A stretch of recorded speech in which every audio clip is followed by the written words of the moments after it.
Hello，大家好，我是刘毅，关注刘毅美食，每天教你一道好吃又实用的家常菜。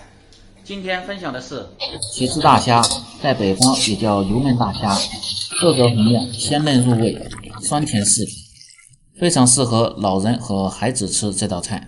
饭店做的为什么好看又好吃，很多朋友都不知道。大厨今天分享详细的做法，学会在家也能做出饭店的味道，而且高端大气上档次。喜欢的赶紧试试。首先准备海白虾适量，也可以选择稍微大点的虾，做出这道菜显得更加的有排面。把虾稍微清洗后，先切去虾须，然后从背部这样片开。片的时候注意，切记不要把虾线片断，然后剪出里边的虾线不要。也可以用牙签从虾的头部直接挑出虾线。改好刀后放入盆中，用清水清洗干净。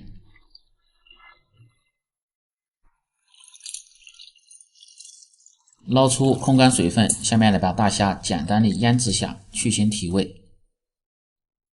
生姜一块拍破，大葱一节拍破，然后用刀稍微切下，这样更容易出姜葱的味道。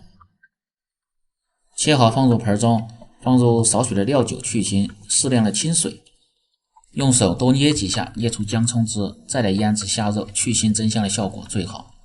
把捏出的姜葱汁倒入虾中，放入少许的盐、胡椒粉去腥，抓拌均匀，放一旁，先腌制10分钟。今天做这个茄子大虾，不过油不过水，一锅成菜，非常适合家庭操作。先来对个碗子，切入姜末适量，去腥提味。切好放入盆中，先放入百味之首盐，番茄沙司稍微多点，少许的蒸鱼豉油提味增色。茄子大虾口味是小酸小甜，放入白糖和白醋的量根据个人口味放入，再倒入适量的姜葱水，然后用筷子把料汁搅拌均匀备用。接下来把腌过的大虾控干水分，放入少许的玉米淀粉，抓拌均匀，锁住水分，做出的虾肉更加的鲜嫩。食材准备好后，下面开始烹饪。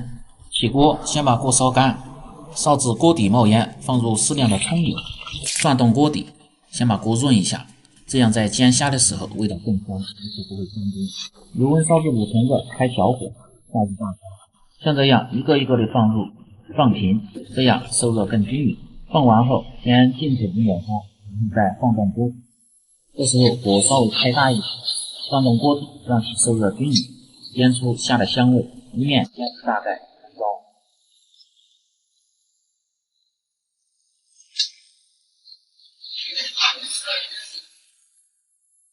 煎至虾壳变成红色，然后翻面，再煎另一面。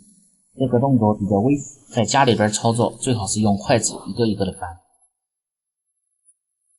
翻面摆均匀后，再保持中火煎至1分钟，煎至虾壳红亮，香味溢出。倒入提前兑好的料汁，下锅前一定要用勺子搅动下，让味道更均匀。保持中火烧至40秒钟，让其入味。烧至汤汁渐少，放入适量的水淀粉勾个薄芡，这样烧出的大虾颜色鲜亮，味道好。用勺子推动，烧至汤汁颜色，出锅装盘。看一下这个颜色是不是特别有食欲？装入盘中，稍加点缀就可以美美的享用了。这样一道简单家常，酸甜适口，老少皆宜，看着还有档次的茄子大虾就做好了。更多家常菜，请关注刘毅美食，感谢您的支持，我们明天再见。